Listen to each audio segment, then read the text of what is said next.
guys, welcome to another episode of Help with Natalie Cuomo. I'm so excited to be here with comedian Saaniya Abbas. How are you? Hello, I'm very good, Natalie. Thank you for having me. I'm so excited. I have been watching your content online for so long. I feel it's funny. I feel like this is like the first time we've met in person, maybe? Actually, no, we've met before. before Yeah. once before. Yeah, but it's okay. It's okay that you don't remember. It's okay. No, I remember. Just I like feel like I see your content. Like I feel like I know you, but I don't, kind of thing. I mean, we were on the same lineup. I think it was At the the stand. first show I ever did At in the New stand. York. Yeah. Okay. And I think you were just standing in the corridor next to me. Yes. And I was like, oh, Yes. it's Natalie Cuomo. Because I had seen your stuff before on Instagram. I was like, oh, am I saying it right? Natalie yeah, Cuomo? you are. Okay, cool. Yeah. And then you messaged me the next day. And I was Yes. like, Yes, love New yes. York. So yeah. Yeah. And I've been trying to get you on my podcast. I tried to have you on my podcast last The time you were first in town. Yeah. And now we're finally making it happen. Yes. Okay, no, it's just because you know when you see someone online and like at that point you're like, I know them, but Yeah. you don't know them the way you think you do because it's online. Well, yeah, and I have this big problem. It's not a problem, but a lot of my followers, they just think I'm like always happy and positive all the time. And I'm like, I can't show you the really, where I'm like having meltdowns because that wouldn't be great content. Yeah. Yeah. But yeah, it is weird to see someone offline and see them online. Right. You do have a very happy, positive presence online. Well, I like to think so. I mean, I want people to laugh and smile when they see my content. Yeah. So that's the. Recently, someone told me that I was positive, and I was like, really? Yeah. I should be more positive. Yeah. I had no idea.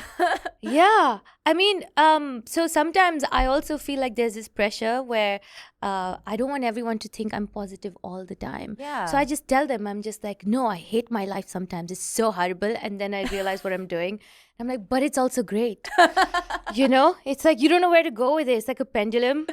But, I just want people to know that it's normal to be both. Yeah. Like in life, which is a very basic thing to understand. But I think Instagram skews that a lot.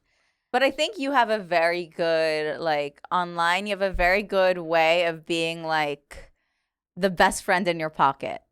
Oh. You know what I thanks. mean? You have a very good way of, like, speaking to people as if you're, like, I know you say, like, hello, cuties. Oh, yeah. But it's a very, you address people as, like, they're you make people feel comfortable with the way you speak. Oh, thanks. The weird thing is, before my Instagram became a big thing, Mm-hmm. I had like maybe like 20,000 followers back then, so it wasn't that big. Mm-hmm. And I was going through a really difficult time in my life, and there were these people who would just be on my Instagram lives, and we just started talking. So they were actually like weirdly my internet friends. Yeah. And they helped me like get through that time by like, because I didn't really have anybody. I used to be alone at home, and I used to be like Instagram living. And so in a way, I do feel personally connected to some of them. Yeah. But then there's some new ones who are like, Mommy, step on me. That's a bit different, you know? Yeah. I feel a similar way with my Twitch. Do you stream on Twitch? Sometimes I play Harry Potter Legacy, Hogwarts Legacy. Oh, that's fun. Yeah, it's fun, yeah. Yeah, I was going through a very hard time like 2 years ago, and I would stream on Twitch, and there are like a core, I'd say maybe 20 people that I do feel like I know personally. Yeah. But the rest of the people I don't necessarily know as well as when I was streaming like 40 hours a week. Wow, 40 hours a week. It was a dark time. Okay. Yeah. Yeah. I look at some of the stats. I'm like, how did I even do that? Oh, wow. That's cool though. So you were just gaming, or you were like just Gaming and chatting. you chat so while you're gaming though? Yeah, sometimes just chatting, sometimes gaming. Like I would like, do 3 hours, go out and do something, come back, do 3 hours. Wow. But that's what happens when you're gaming. Like you don't even know so much time has passed. Yeah. And then you're like, wow.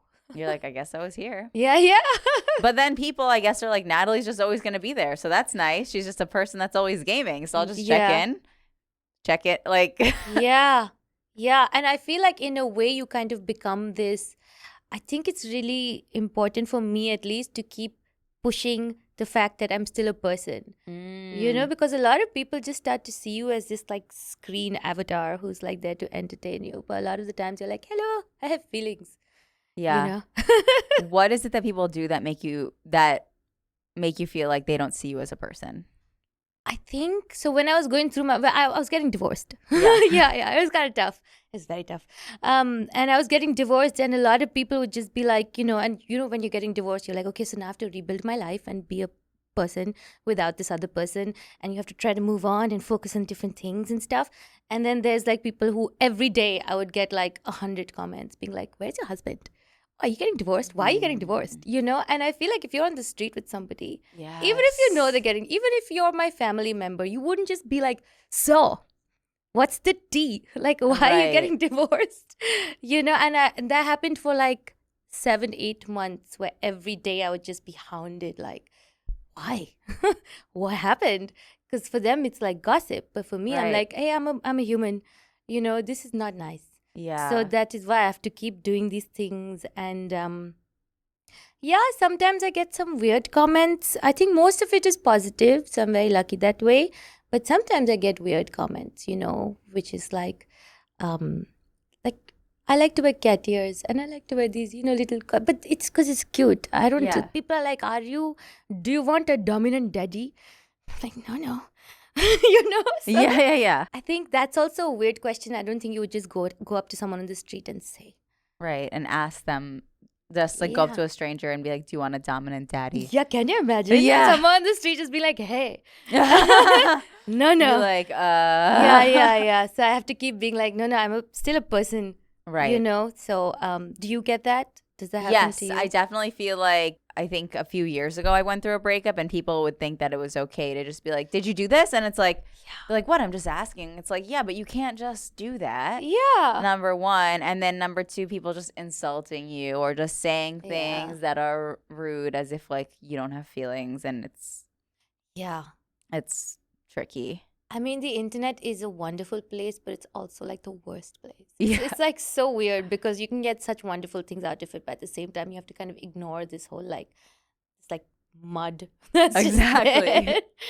But in a way, it's really great because I think my comedy and everything took off because of the internet. Yeah. Well, you're based in Dubai, right? Yes, I live there.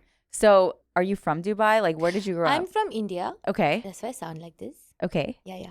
But I moved for my first job to Dubai like 12 years ago. Okay. And so I got my first job and I moved there to I'm an art director. I work in advertising. And yeah, then I just lived for like many years, like over a decade. And then I got divorced and then became a comedian. Okay. Yeah. Wow. What is the comedy scene like in Dubai? It's very new. So the UAE is a very new country. It's like 52 years old. Okay. Yeah, like my mom's older than the UAE. I hope she's not seeing this. But she is. She's older than the UAE. And because it's so new, first they had to focus on, let's build stuff and let's do this and that and put all these structures in place. So all the creative scene is very new because now they're like, okay, we've built everything. Now let's like see what happens. Right. And so the comedy scene, the art scene, everything is very new. I would say the comedy scene in Dubai is probably less than 10 years old. Wow. So in total in Dubai, there must be, in all of the UAE, must be like 40 comics. Are you the biggest comic in Dubai? No. What? No. I mean, maybe I have like a lot of followers. Yeah. But when it comes to experience and like, accomplishments, of course not. There's much better comics than me. They've been doing it a much longer time and they have a lot more stage time and experience. They've done like solo shows and stuff. But I'm working hard. Yeah. Yeah. Wow. So it's very new. So because it's very new, you get a lot of stage time because there's such few comics. Mm-hmm. But you can't joke about like religion. Really? And you can't joke about the government. Oh, wow. Yeah, which is I love being here. It's so great. So much if freedom. you were to joke about it here, would you get in trouble there? No, because they'll never see it. How will they know? That's not true. The But internet. I've been doing that though. No, Okay. because you can't. You I don't won't have to put it show online. Yeah. Yeah, I have some jokes that I've made the last time I was in New York. Okay. So I can do half that joke, let's say, in Dubai. And then I came back here and I was like, you want to hear the rest of it, America? Oh And my they're like, God. yes. So I can joke about the things here. Do you plan on staying in Dubai? I was just given a golden visa, which means I can live there for 10 years, which is a big deal there because you can't actually immigrate there. Oh, You wow. can never become a citizen. Wow. Yeah. You have to go back to your own country. Wow. Yeah, but I am planning because things are really happening for me here in this part of the world. So it does look like all signs point to New York. Okay, very cool. Yeah. Wow. So you've traveled a lot doing stand up. Like you were recently in LA, right? I was in LA for the first time I went to LA. What did you think of it? Great. It's very like hippie culture, I would say. Yeah. Full of hippies. And I love hippies. That's great. It was very different from New York. I think the people there are very like, kind of glitz and glam, but also at the same time like really laid back. So and everything's really spread out, whereas over here you can just, I think in New York when you're walking, you can look anywhere and there'll be something interesting there. Right. Whereas it was not the same in LA. Yeah, it's not a walking city. Yeah, and there's like boring bits in the middle of their things. Here there's no boring bits. What was your Yeah. You mean the comics here? No. I just mean like you're walking on the street, No. The comics in LA were great. Yeah. No. What Wait, what was your upbringing like in India? So, I come from a Muslim family. Yeah. And my parents were both raised in conservative Muslim families. But my dad was like, let's just be liberal with them. Let's just see what happens. What do you mean? Really? Yeah. He was like, let's not force religion on them. Let's just teach them all the religions and see whatever they want to do. So, like, all my cousins and stuff are not exactly like me, maybe one or two who were rebellious. But so we were raised in this way, and my dad was like, free-thinking women, you'll be independent, free-thinking women.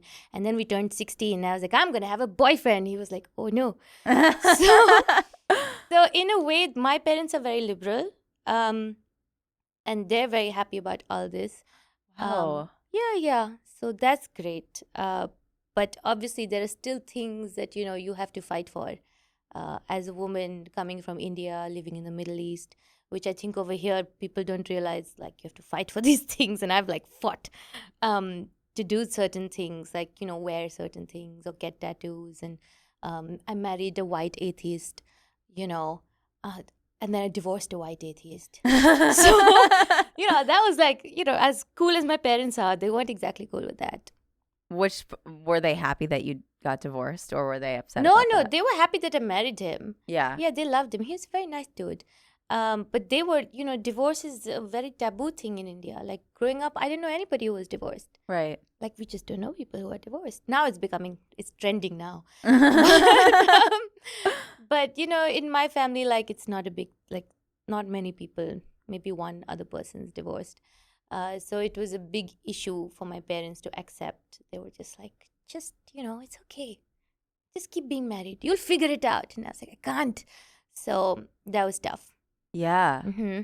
Wow. What would your advice be to someone that has parents that don't really understand divorce?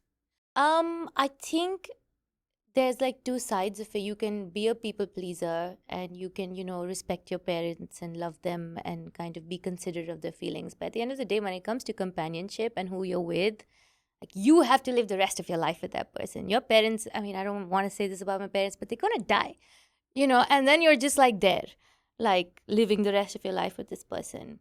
So I think who you choose to live your life with is probably the most important decision you're going to make. Because you have to see that person every day. Yeah. Like all the time. It's like so much work. Just if you're with the wrong person. So I would say just fuck your parents, in the nicest way possible. Fuck him. Yeah. Wow. Yeah. How did you because that is such an internal struggle. How did you find, obviously now like you're so mature, you found like such confidence in your decision. Like how did you get there? Oh, it was very difficult because also, I don't know if you've seen me perform my comedy, but so the reason I started doing comedy was because the reason for my divorce was so ridiculous. Yeah. Especially for someone from my background. Like, so, how do I say this? In a gentlemanly, ladylike way. I was not getting laid, and then to tell my like Indian Muslim parents like, hey, so I would very much like to have some sexual intercourse. And then they have to explain to the rest of my extended conservative Muslim family why I'm getting divorced. And they'll be like, what do you mean she has sexual needs? Ew. And I had like people in my family, like I was struggling with this for many years. It was an 8-year-long relationship, but I Wow. wasn't getting any. So, and 8 years, you're like, I'm gonna keep trying. And I tried to talk to about it with some of my relatives, and one of my aunts was like, she didn't get it. She was like, no, women never have orgasms. That's not a thing. And I was like, that's not the issue. Firstly, that's a whole other subject, Right. But so this whole like contrast of the reason for my divorce and having to like explain it to my family and being a Muslim. So that's what I started doing comedy about, because I thought it was hilarious in a way. And it also helped me talk about it on stage. And then when people would laugh, I'd be like, it's a funny story, right? As well as a horrible story for me, experience. But in that way, comedy really helped me get through that, because I could joke about it. Yeah. And when you joke about something, you can kind of take control of the story. So, yeah, I think. I bet your ex was like, great. I asked him though. Yeah, okay. I was like, hey, do you mind? Because it's hilarious. And he was like, do it. Really? I sent him the jokes and I was like, these are the jokes I'm going to be doing. That's so nice of you. Yeah, because, we had respect for each other because we still loved each other. It was just not working in that way. We just didn't have that physical connection. And then he was really supportive of it. 8 years is a long time to try to make a physical connection work. Oh, yes, it is a long time. Wow. Yeah. So did you guys really just not have sex for 8 years? No, we did. But like, it was very like, I would be like, hey, do you want to, and he'd be like, all right. And then it would just be this weird, like, yeah, it was kind of awkward, but it was almost like, and it's so weird to say this, but he was like a brother to me. Oh, okay. And at the end of it, like, we tried marriage counseling, we tried like a sex therapist and stuff. And when we did do it, by the end of, after 8 years of this like weirdness, it was like trying to have sex with my brother, and that's a weird feeling. Yeah. Because you're like, ew. Yeah. But you still love them very much. He was my best friend. He really was. But there was just no physical connection. Was there at first? For like maybe the first like 4 months of our relationship. And then, I don't know, it just kind of went away. Yeah. Did you find other women that have experienced similar things? So I went on I scoured the darkest corners of the internet to find women like me. Because at first I couldn't talk about it with my family. Yeah. And I didn't know how to talk about it with my friends because I didn't want anyone to like dislike my husband. So I went to Reddit. And I was like, hey, does anybody else? And they were like, go to this Reddit place called Dead Bedrooms. And I went, and that's where all the married people who don't have sex exist. Wow. Yeah. And I wrote all these things, and Reddit was like, leave him. But obviously I didn't. I tried a lot of things first. But yeah, a lot of couples exist like me. And I remember one woman had commented on my post on Reddit, and she was like, I had the exact relationship where I loved this person and he was so perfect. Like, my ex-husband was pretty perfect, except for that part.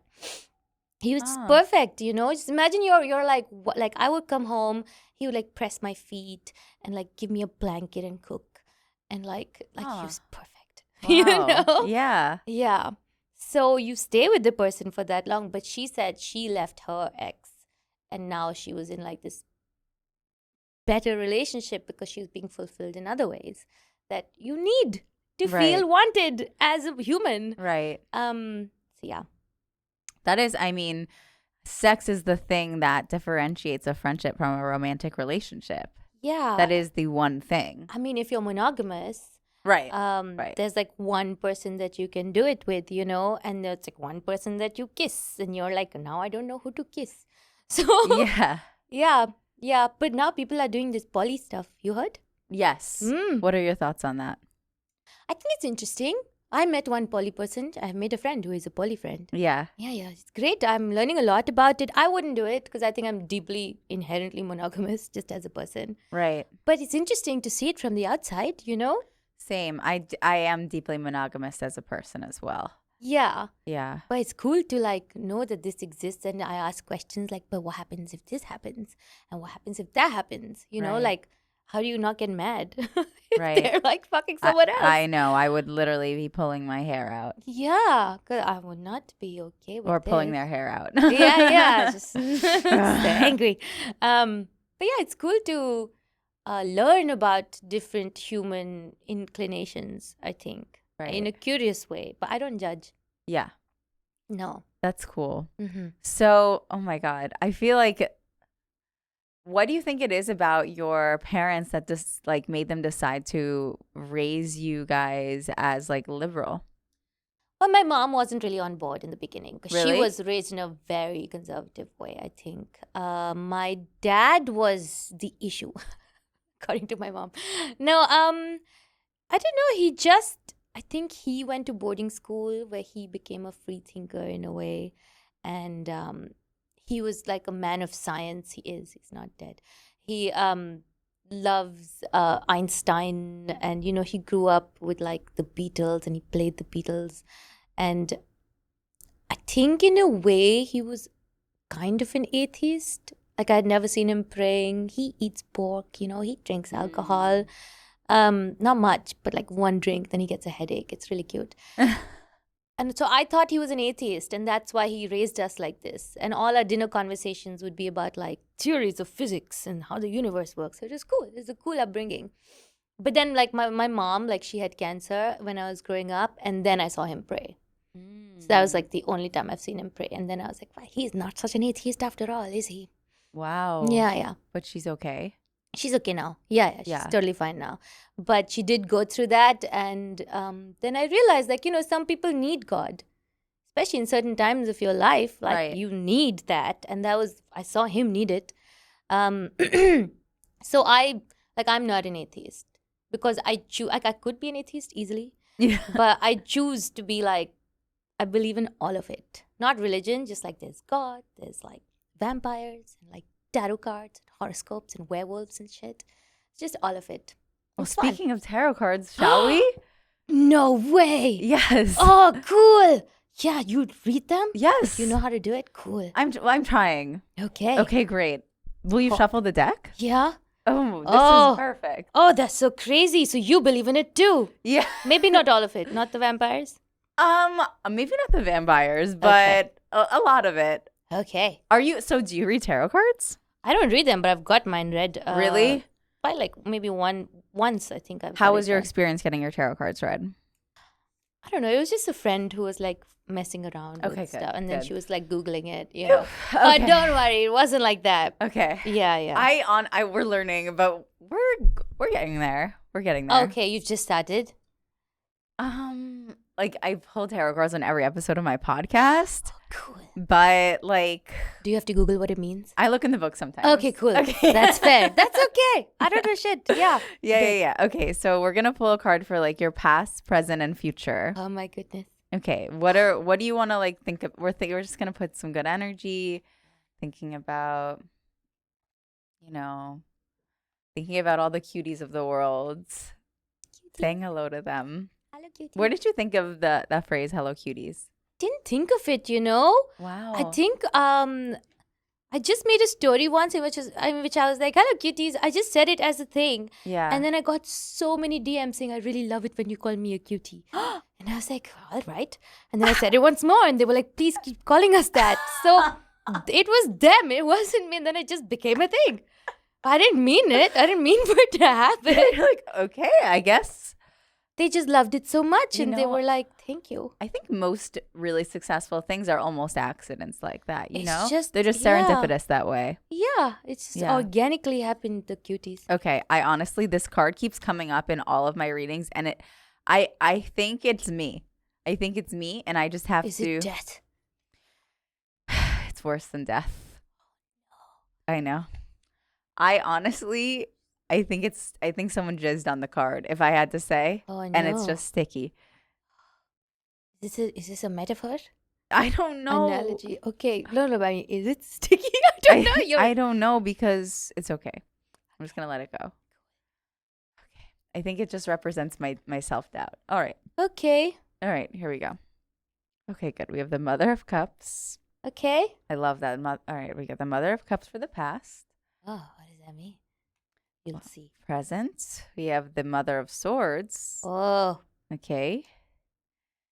And the future, we have the Eight of Wands. Okay. Okay. Like a good one. All right. So the Mother of Cups. Yes. This is either you or a specific person in your life in the past. Cups are like emotions. So the Mother of Cups, we'll read from the book. Okay. It's cool. It's cool. She I tried. would never She be able really to. tried. She really tried. She really Yeah. attempted it. I don't know why they didn't just write the meaning of it on I the know. card. Just Okay, fucking- it's psychic, and so okay, a lot of religion in your past. So there we go. The Mother of Cups rivals the High Priestess with her natural psychic abilities. She's a gentle, tranquil woman whose insights bring healing to those around her. Mhm. She thrives amidst her family, the arts, and music or beauty of any kind. Like a true swan, when the Mother of Cups is pushed, she becomes aggressive and defensive. She'll commonly see herself as the victim when distressed in a situation. Was this person in your life? I think it's me. It's you? Yeah, I really sometimes think I have psychic powers. Yeah? It's weird. Like why? I have dreams and I used to think it was just like me being crazy. But I remember my ex-husband, I had a dream about this house and I Uh-huh. told him about it. And then we were looking for a place 2 years after and we found the house. I know. It was the exact house? It's the exact. And I described it to him in such a way and I was like, are you seeing this? And he was like, yeah, I'm seeing. And then there were a lot of other instances where he would come home and I would be like, did you have this conversation with this person today? And he'd be like, how the fuck did you know that? So I would just have, I don't know, maybe I'm just really good at predicting life. I don't know, but I have this weirdness. Wow. What do you think it is? I don't know. Yeah. Just in tune with things. Maybe. Wow, that's cool. I like Yeah. that. Psychic ability. Do you feel the second part? Do you feel like you get angry when you're pushed? Oh, yes. Yeah. Oh, I get angry. If Yeah. no one ever sees that side of you. No. Well, some do. Really? Offline, yes. I have I get very upset when I'm I don't know, when there's injustice. I feel like if something's not fair, then I think this is wrong. Yeah. And then I get very upset. Yeah. But yeah, it can be scary. Okay. Let's see the Mother of Swords. That's someone in your life right now. Oh, Okay. lots of mothers. Sharp, perceptive. I know a lot of mothers. Mm-hmm. You'll often find the Mother of Swords putting her sharp perceptions to use as a therapist, doctor, or teacher. Oh. She's extremely experienced and knowledgeable in her field. Some think of her as all-seeing. This card can sometimes represent a woman going through a difficult time. She may be recently widowed or divorced. Oh my God, it's about me. Wow, and usually without children. During this time, there's potential for her criticism to soar. My criticism to soar. What does that mean? You're critical of? Yeah, I mean, I do get a lot of shit from some people. Yeah. So, yeah, it's not a very easy life. But yeah, could Wow. be recently divorced. That's weird. That is weird that it did say recently divorced. It's That is it strange. knows. Yeah, I told you, tarot cards are real werewolves. That is strange. Okay, then for the wands, we have the Eight of Wands. Okay, in the future, sudden movement or change. The Eight of Wands strikes like lightning. It's a card of news, change, or clarity in an unresolved situation. You might hear from an old friend out of the blue or receive some surprising news that shifts the direction of your course. Wow. This card sometimes means literal movement is on the horizon, so be ready to travel if the opportunity arises.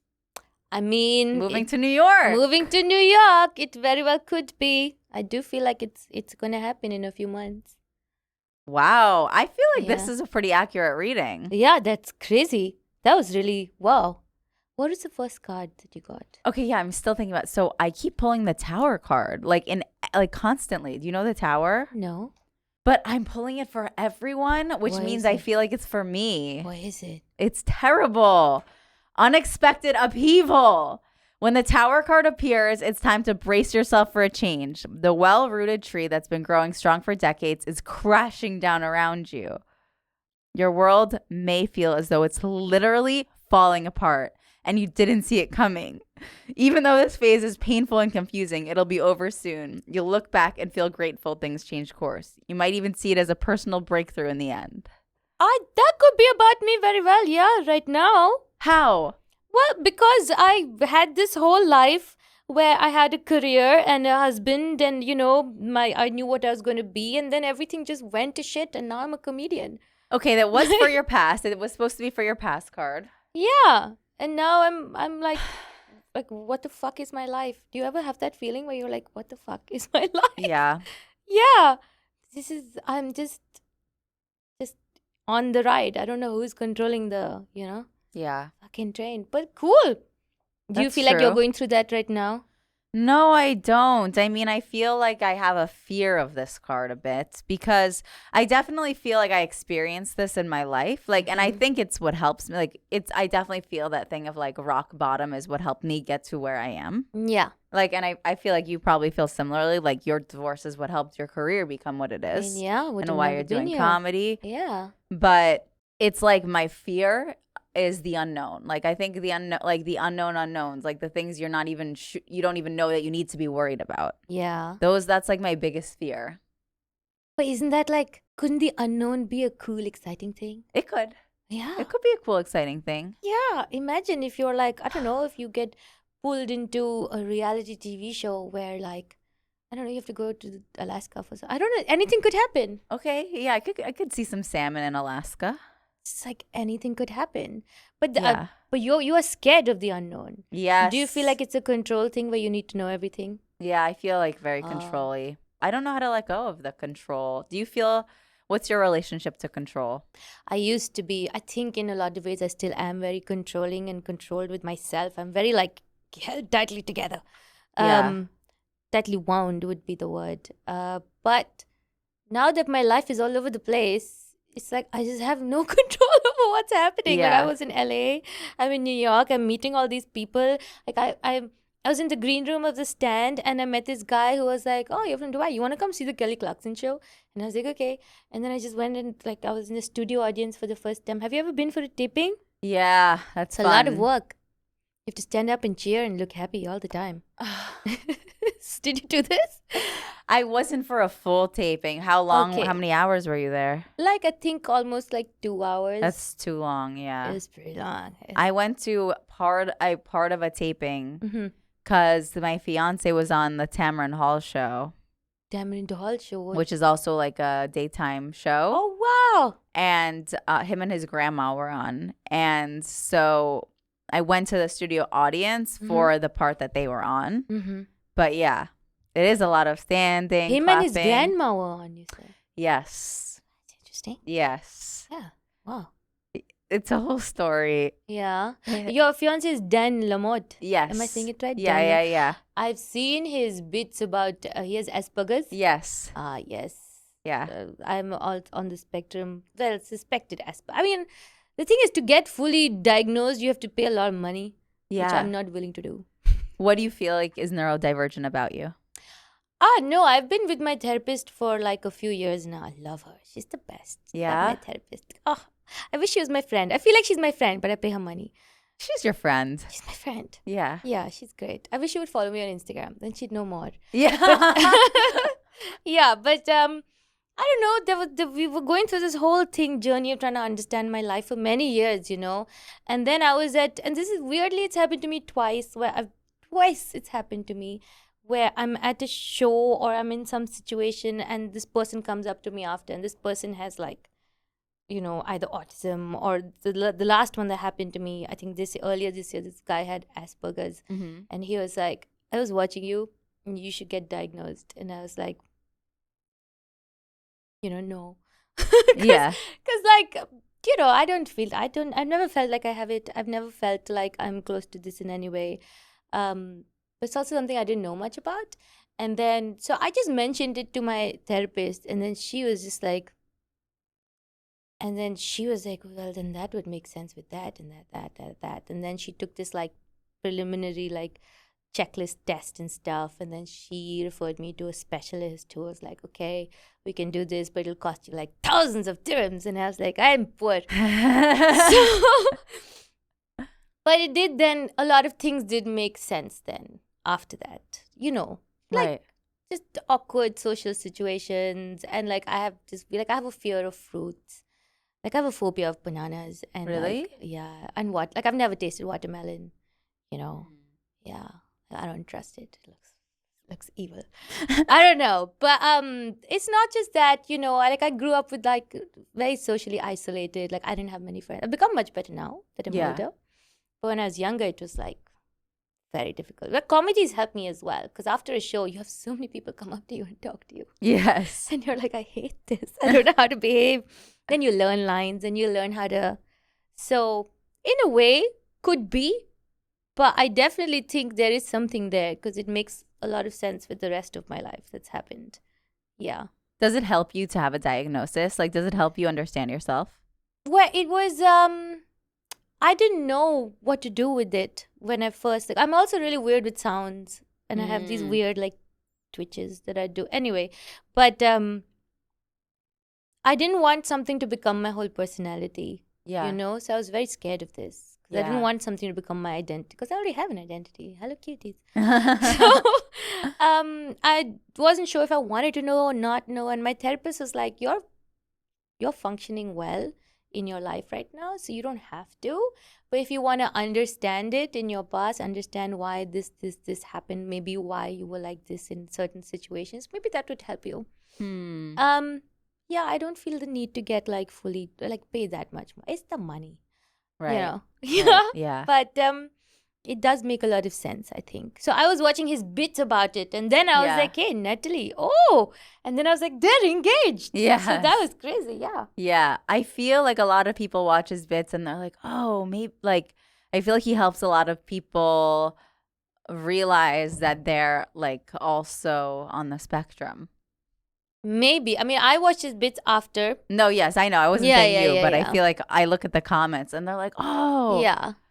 I mean, it could be. I think in a lot of ways, people could be. And, for me, like growing up, I always thought there was something wrong with me. Yeah. Because I would see like all the other kids like doing this very naturally and very like, they're good at stuff, like just talking, Definitely. And I was not able to do that. And I would have like one friend.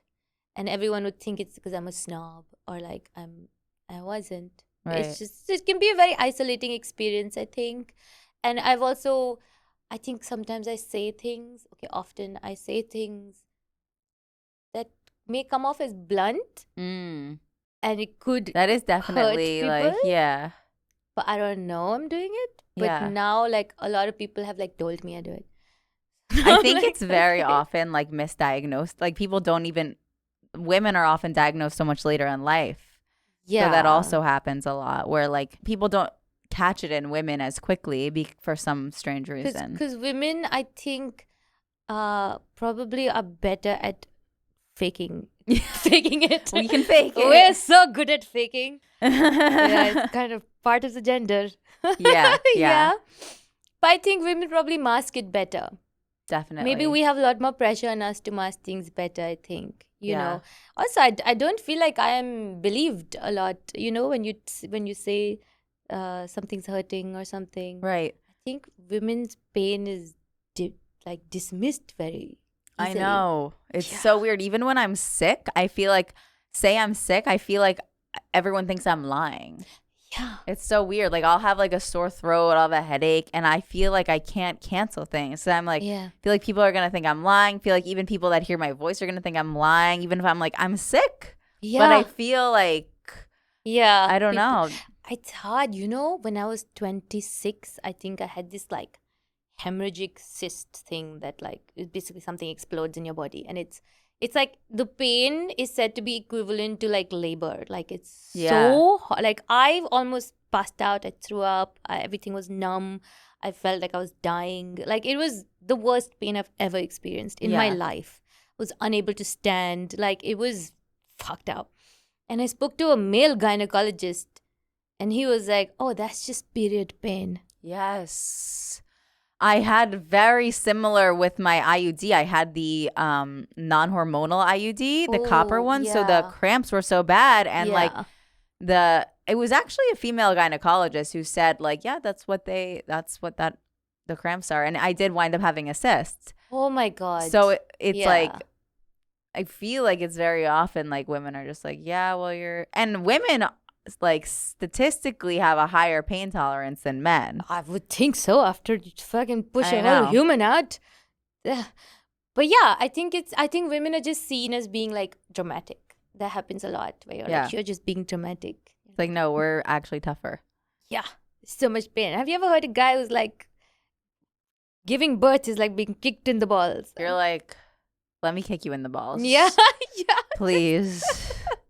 Do you want an epidural before I kick you in the balls? Can you? But this is the thing. I see men getting hit in the balls very often. They do it to Yeah. each other like it's a game. Yeah. Yeah, They yeah. like it. Yeah, they enjoy it, it seems. And, you know, they're not dying. Can you imagine a woman just getting kicked in the vagina? I know. It's Like, weird.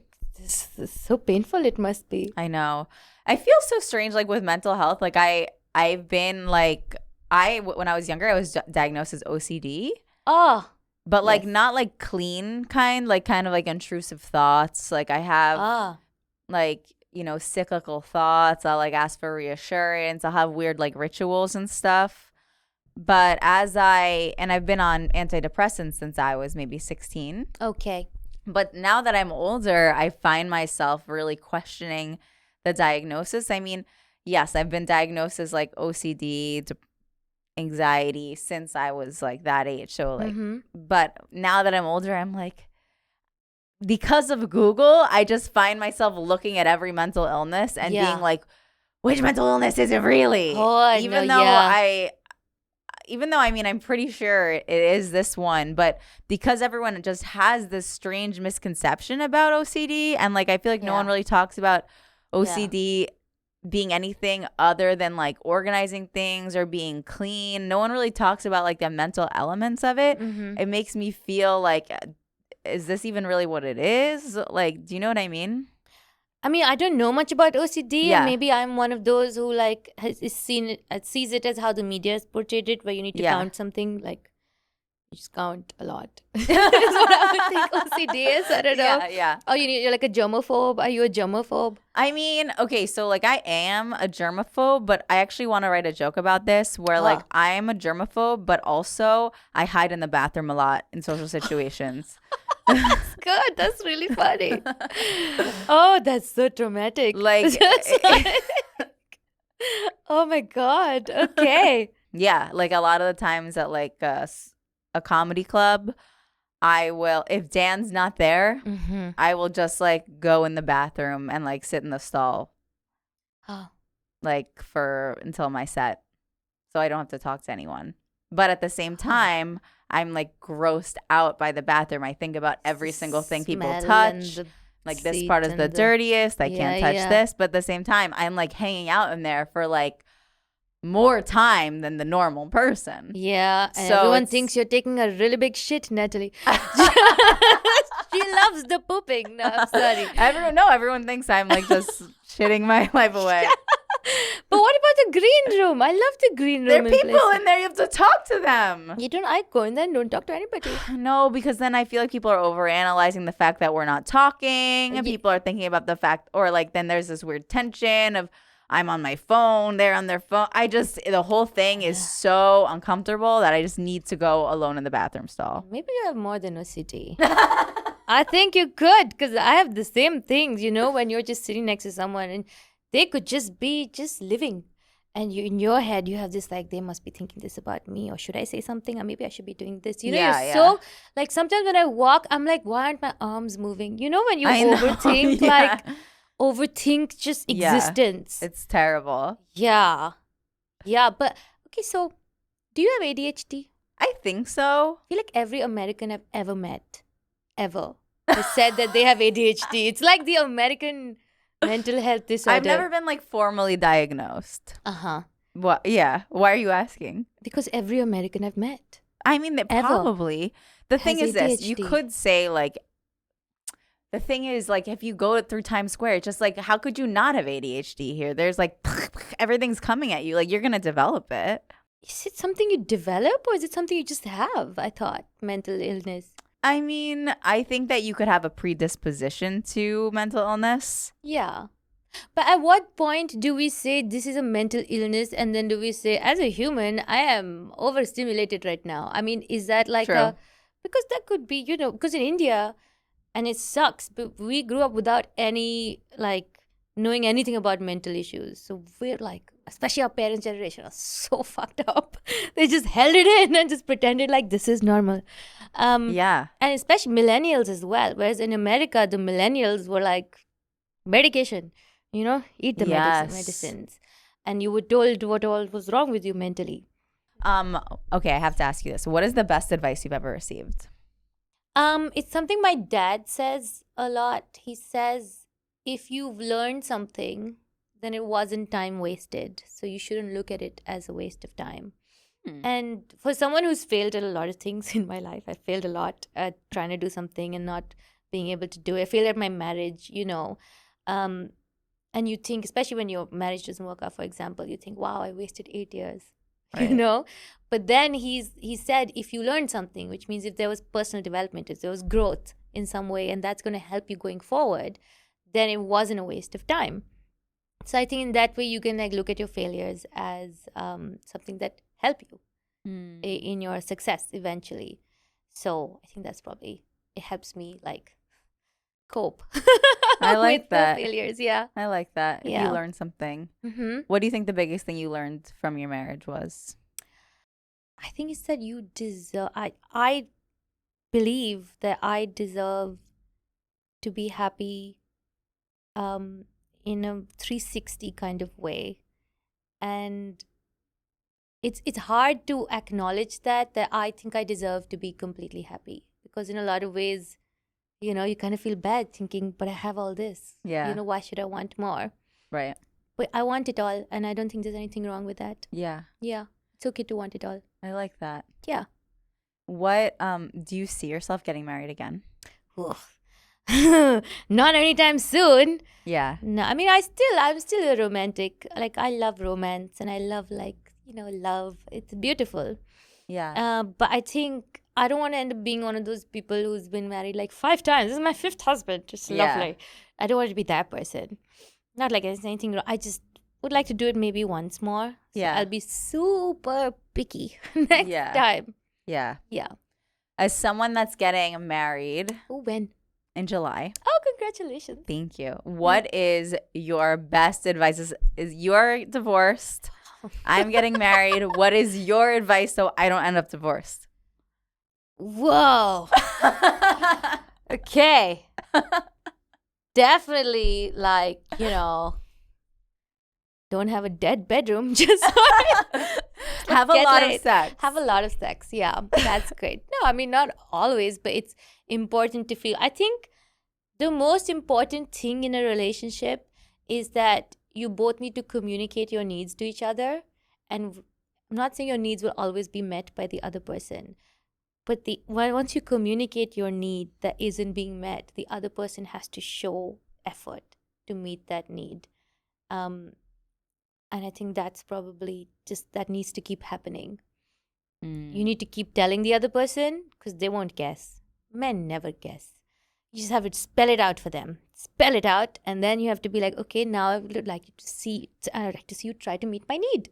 And if they're not doing it, then I just don't think they deserve you. That is good advice. Yeah, and you need to do the same for them. Yes. Yeah, but communication is so important. Yeah. Yeah. That's solid advice. Wow. Well, Saaniya, thank you so much for being here. Thank you for having me, Natalie. This Of has been course. great. Yeah. Where can people find you? I mean, online. Online, okay. I am Saaniya X, Saaniyax, on Instagram, on TikTok and Facebook, and also YouTube, and also Threads and Twitch. It's all over the place. It's everywhere. Amazing. Thank you for Yeah. being here. And Thank you. as always, you can find us on YouTube, Spotify, Apple. Please subscribe to our fourth wall, which is at helpwithnatalie.com. And we'll see you next week. Bye. Bye.